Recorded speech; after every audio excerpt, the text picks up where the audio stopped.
You're inside the press box. Christian FM Sports presents Inside the Press Box, where we discuss all sports from our favorite high school team to college and pro. Here's your host, Paul Tipton and Gary Paris. Hey, Vero Nation. Happy holidays as we got through a Thanksgiving weekend. And oh, wait a minute. We're still in the playoffs? Wait a minute. How'd that happen? Hey, guys, it's Paul Tipton along with Gary Paris and Vero Beach. Yes, indeed. Finally passed the third round. Finally passed Dr. Phillips with a score of 49-23. Wins Region 3 and now moves on to the Final Four coming your way this Friday night. GP, man, I know your heart was here at Vero Beach, even though physically you were on your way to Utah with UCF. Man, oh man, I wish you could have been here, my friend. What a special moment it was. Well, I was sitting in a restaurant again in Provo, or actually Salt Lake City. We were downtown Salt Lake City. And I had my ear set, and I was listening, and they settled in, and then I'm sitting there listening. The very first play of the game. Oh, good Lord. The first play of the game. And all of a sudden, it's like the handoff, and you're like, okay, he's to the outside, he's to the left, he's at the 10-yard, he's at the 15, he's at the 25, and then you go, then you go, I think he's going to go all the way. And he did. And he did. He did. A 95-yard on the opening play. Now, normally you would say, "Oh, man, that's it. We're doomed." Well, and actually, Matt and I did after the score. We went to a break, and Matt and I looked. We went, "Oh no, third round jinx again. Here we go." And but I didn't. I didn't feel that. I didn't feel that in Salt Lake City. I thought, okay, they got a good play. They broke. We were out of position. We were out of place. When you get people out of place and you have a runner like that, that's going to happen. You go back and you make adjustments. Oh, they did. Yeah. But that was just the beginning of a great game. Oh, my goodness, was it ever. I mean, and you take it from here because I'm listening to you and Matt call the game. Yeah. And we just march right down the field. We did. And, I want to jump back, though, Gary. I mean, you talk about going from high to low in a flash. Vero wins the toss. They decide we're going to defer. We'll wait for the second half to take a kickoff, right? And Vero Beach kicks off. Crutchfield comes down and lays a huge smack on the receiver. I heard that. Right? I can always hear that out to Salt Lake City. The fans are going crazy, and we're like, oh, man, we got him at the 5-yard line, and everybody's all pumped up. Here comes our defense out on the field, and we've just given them a great opportunity, right? And then that one play happens, and their quarterback, West, just gets off. We lost containment. He got down the sideline and was off to the races, and then he scores. And give him credit. The good thing about that, Paul, is the adjustments that Coach Bill Mott made after that. And we've seen it. We've seen this so often through the season, into the postseason, how these guys, these coaches, they see something, they go, all right, that's on us. We made a mistake. And, in fact, even late in the postgame show, Ray Hall kind of took the blame for it and said, I made a bad call. That was on me. I don't know if it actually was, but, you just lost containment, basically. And what's the cardinal sin you always hear me say? Right. Never lose the edge. You don't. And, you get a stunner like that. And you think, okay, with everything going into it's the third round, it's Dr. Phillips, we've been here before, and you feel like, oh my goodness, is this going to be deja vu again? But it's not. This is, like you said, Gary, it's a different team. It's a different mindset. And Vero Beach, they get the ball. We start on our own 38-yard line, and we just start working down the field. Now, there was a little bit of a surprise. We got word shortly before the start of the game that it was a game time decision that Champ Mons was not going to play. He didn't even dress out. And so we were like, oh, wow, didn't see that one coming because, looking at practice and whatnot, it looked like everything was good. There was no real indications that said he wouldn't play, but certainly understand if that's a medical decision, fine. Certainly we've seen this story all season, Gary, where E.J. White has really just stepped up, and he did again. He took this team, led them down the field. Hillsman gets a 3-yard run. We're tied at 7. And you just started to feel the momentum swing already with that one series. Well, one thing that I was impressed with you guys listening to you, again, your special teams. Your special teams, like you said, the opening kickoff. It was incredible. The returns, the punt returns, the kickoff returns. I mean, this during the playoffs, you've got to take your hat off to the special teams and some of the big plays they've made and given excellent field position. Defense is given field position to this offense. And again, it was like, if I'm not mistaken, Paul, and not to take any of the glory out of it, but I think we scored in the first half. We won 42 unanswered points. We did. 42 that was surprising. Unanswered points. Yeah, and I want to piggyback on what you're saying about the special teams. I mean, we've talked about this, and Coach especially. Coach Jankowski has talked about the complementary sport that football is, and certainly we've watched all season how the defense has given the offensive unit opportunities, and the offense, puts points on the board, makes other opponents one-dimensional, helps the defense out. And that special teams, that third phase, I mean, just really has been solid all season. But, man, this past Friday night, man, did they really step up. I'm telling you, this guy that was punting the ball away, he couldn't figure out, am I punting to number 12? Am I going to punt to number 6? Because either one of them is hurting us. And it was interesting to watch, Gary. I mean, we've been talking about this, how, Vero Beach, all of a sudden, like, they get so much momentum. It's just like an avalanche, and it just keeps building and building and building. And that's what we saw on Friday night. We calculated that with special teams, 202 yards of special teams. Wow. 202 yards. Now, those are like the yards after the catch. Yeah. They catch that ball on the punt and the kickoff, and they get 202 yards of extra yards. That's amazing that when you stop and think about that. But you have Townsend and you got Melbourne. Mm-hmm. That for some reason, I love the way these guys see the ball. They catch it, and they got a knack to see the vision of where they need to go. And they pick up their walls fast. They've got speed. Mm-hmm. Both of them got tremendous speed. And then they are able to find their blocks, and that pays off for them. It's unbelievable. You're right. Special teams. And listening to you guys talk with Matt emphasizing, was your special team play. Yeah, I mean, Townsend, he had returns of 30 yards, 40 yards. Then he had a 64-yard that went for a touchdown. Melbourne had a 50-yard return that was almost a touchdown. he got tripped up again. We were talking with him last week. You'll tease him again. I'm going to tease him for sure. I'm going to have some fun with him. But yeah, I mean, when you total that up and you go, oh my goodness, I mean, you talk about such a huge advantage to be able to do that. Kickoff. We didn't really have to worry too much about kickoff returns because we were scoring. So we weren't. There was only a couple of times in this ball game where we got a few kickoffs. Obviously, to start the third quarter, we got a return there that was pretty good. But late in the ball game, they got a couple of late scores. Dr. Phillips did, but beyond that, it really was just the punt return, Gary, that was just becomes phenomenal. And when you got two guys back there, now for years we've watched where it was just a single receiver back there. This year we've watched with two receivers back there, and what a difference it's made. But it's been a difference because you got two really talented players. And one of the reasons my thinking is, and I haven't talked to Coach about this, is that you can't punt away from one of them. No, you can't. If you think you're going to punt the ball to the right side and the guy's in the middle and he's got to go all the way to the left or all the way to the right, then you got one guy run over there and that takes time and he settles in.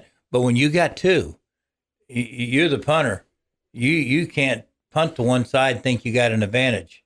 And that's what I think has helped us on on our special teams is the fact that they made that adjustment to do that. And when you got two talented return people, that helps too. No doubt about it. And look, give credit to the other 9 guys that are helping setting up blocks and whatnot. Well, the wall, it's beautiful. Oh my goodness, the wall they set up. Yeah, and, I mean, I can go back because I was doing the game with Lake Nona when Melbourne, he tripped and scored. Yeah. He tripped on one and then he scored on the other. He dove over it. All right, he did. But there was a great wall that was set up. You could see the guys know what they're doing. Mm-hmm. And that just shows you that when I was in the NFL, we always talked about there's 3 facets of your game. Mm-hmm. And we spent as much time on special teams. You got defense is the third, offense is the third, and your special teams is a third of the game. Mm-hmm. And it's so important. And you can see again, and Lenny told you and I at Caps on Tuesday that these kids are really bought into everything we got. Yeah, no doubt about that. More. They want it. They like it. They believe it. Yeah. And they bought into it. They want to practice. They practice hard. It's maturity out there. It's that, where you got kids that are like, hey, I got a shot to go to college maybe. Or I got to get out here and play some football. Coach, whatever it takes. And they're buying into it. Yeah. And you see the young kids, the veterans or leaders. I mean, you see Crutchfield and Townsend. These guys step up. They're playing leaders. Yep. Lance Stone, the linebacker. He's a quiet guy. But he leads by example. Sure does. He leads by tackling. Yep. You look at Bobby Burbick on that end. He gets all fired up. He's jumping up and around. He's not the quiet guy. He's not the quiet guy, but he leads by example.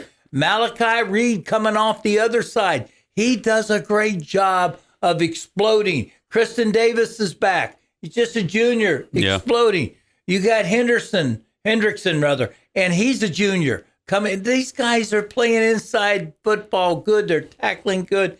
And everybody seems, when that first unit's in there, you feel good because you've got veterans and you've got kids that are mixed in there that are wanting to play. Leadership is all over the place, basically, what I'm seeing on defense. Well, it was another balanced night on the offensive side of the ball, Gary. We rushed for 158 yards. We passed for 159 yards. It was a good night of work for the offensive unit. 4 touchdowns on the ground. We had 1 touchdown through the air. Leaders this past week, Jonathan Hillsman, 9 carries, 74 yards. E.J. White had 9 carries for 62 yards. And then, from passing standpoint, again, E.J. is solid night, 13 and 19, 159 yards and a touchdown. You had Woods leading with receptions, 7 for 48, but Hillsman had 4 catches for 88 yards and a touchdown. So, 43 plays, 317 yards. They were averaging about 7.5 yards a play. And that was with a running clock in the second half. Totally. We won 49 unanswered points before they got another point out there. Offensively, you adjusted the line. Mm-hmm. You had you brought Champ into guard. Yep. You got Rojas at left tackle. You brought Romeo Vargas over to right tackle. I don't know if Mason was probably hurt, or I don't know what the story is there. Yeah, but he certainly didn't play. He didn't play, so I think he's probably banged up a little bit. But an adjustment in line. You had Daines and you had Corbin Phillips in the middle. What a great line you had. They did what they needed to do, and the adjustments that were made. It's just the flexibility of Romeo Vargas and Champ being able to switch positions like that from one side to the other. So, I mean, you got your hands off. And then how about E.J. White? We're going to say his name so many times, it seems like, this year. Yeah. But rightfully so. Again, Mons didn't play. Right. E.J. stepped in and did the job. Yeah, like he's done. He's done it all year. And he did. And the defense gave us short porches to work with, and a running clock. So we still got 300-some-odd yards of offense with a running clock and short porches. That is the sign of a complete team, as I'm talking right now to you about, Paul, is that offense did everything it was asked to do. And I'll tell you, one of the most unsung heroes on this team to me is Hillsman. I agree. He is the unsung hero. He blocks on those runs where White takes off, shows like he'll fake the handoff, look like he's doing an RPO, then he takes off and run. And then you got Hillsman in there blocking for him. Yep. He gives him that hole, gives him the extra yardage. Yep. Then Hillsman can run the ball. He gets it in his hands. He's excitable. He wants to run. He loves watching him. The other thing he does so well, he catches the ball. He is as good as any receiver we got coming out there and catching the ball. To me, he's been the unsung hero of a team that has a whole bunch of good talent on it. And then E.J. White, what can you say about him? He's well over 2,000 yards. He's closing in on 1,000 yards rushing. Yep. And he may even be there. And so anytime you can get over a 2,000-yard quarterback throwing the ball and 1,000 yards rushing, and you got a guy like Hillsman who's probably going to have around 800 or 900 yards, it's just a fantastic season that has come together. And it's just accumulation of all this talent and the kids have bought into it. You know what I mean? What makes you better is because you want to work. Yep. If you're going to get stronger, you have to lift. You can't will it. Yeah, correct. You have to go out and you have to earn it. You have to work. You have to pump the iron. You have to be disciplined. You have to understand what you're doing it for. That's what this team has done in football with their coaches. They bought into everything.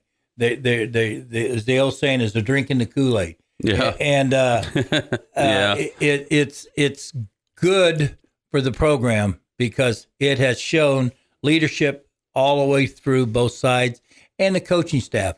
What about a talented coaching staff? How you measure a coaching staff? I once heard a guy say, you look at the head coach and see how long his assistants have been with him.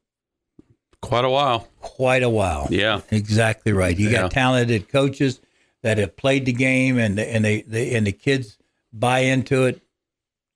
Wow. It's why you have a coach that's very successful, Lenny Jankowski. Well, Gary, it's been since 1998 that we've been to this position. That's a long time. And so now you celebrate the fact that you're past that third round. You're looking at round 4, which is known as the state semifinal. It's the Final Four. Took us a couple of days before we knew exactly who we were going to play. We thought we had a pretty good idea, and it turned out to be exactly who we thought. It's going to be Miami Palmetto. Not a totally unfamiliar opponent. We played them a few years ago in the playoffs. They're always going to have a talented team, and no doubt, again, they've won 11 ball games. So now we got to get ready. You got to, celebrate while you can, but now put this behind you and get set for your next opponent that's coming up this Friday night. It will be at the Citrus Bowl, which is always a good thing. Kickoff is going to be at 7 o'clock. But Miami Palmetto, Gary, this is a team that you expect. I mean, when you're down to the last 4 teams, all these teams are good. So you can't expect it to be like, oh, this will just be a cakewalk. No, this is going to be a battle. Well, I went back and when I got back to my hotel room after we were out to dinner, I knew our outcome. I text you and I said my personal feeling is it'd be us, 4 will be Palmetto, and that's who we would play, and Venice would play Lake Mary, and so I pulled up a little bit of Palmetto at the time and everything like that, and they played Goldman, a school there that made it to the Final 3, and I looked at it, and over 100 points was scored in that game. I know. 60-something by Palmetto. It was like 65-41 or something like that. Yeah. And then Goldman had 40-some odd points against them. And I said, well, there's not much defense on that in that game because you put 100 points on the board. And that's congratulations to Palmetto for finishing the year or starting the year right now up to 11-2. Yeah. And they're going to be a worthy opponent. They played some good teams. The 2 teams they lost, Northwestern was one, and there was I don't want to say Southridge. Southridge, yeah. Southridge beat them. 2 very talented teams. both of them in the playoffs and all like that. So the 2 losses came to worthy opponents. So you got to respect them. Yep. You got to remember one thing they're going to have. Sometimes these teams don't have the discipline that others, but they have so much talent. Though they have talent. Yeah, of course. And when you score 60 some odd points in the third round, you've got some talent out there. Yeah, and so it's amazing that when you look back and you think. I remember the last time we played them, it was a good game. We beat them, I think, didn't we? No, we lost to them. All right. Yeah. Didn't we play them in Vera? I mean, we played them in the regular season. Right. Yeah. As far as the playoffs, in the playoffs, they beat us. Right. Yeah. But in the regular season, we did beat them. That was the game, we the had infamous to go to game, Sebastian. because our field was such a mess at the time. It was underwater. Right. Which then allowed us to then get the field turf. Yeah. And so thank you. Thank you, Palmetto, for that. But they're a consistently good program that's in a big metropolitan area. Mm-hmm. So it's going to be a worthy opponent. It's going to be a great game. Yep. I think Burrell's going to win. I do. I really truly believe it right now.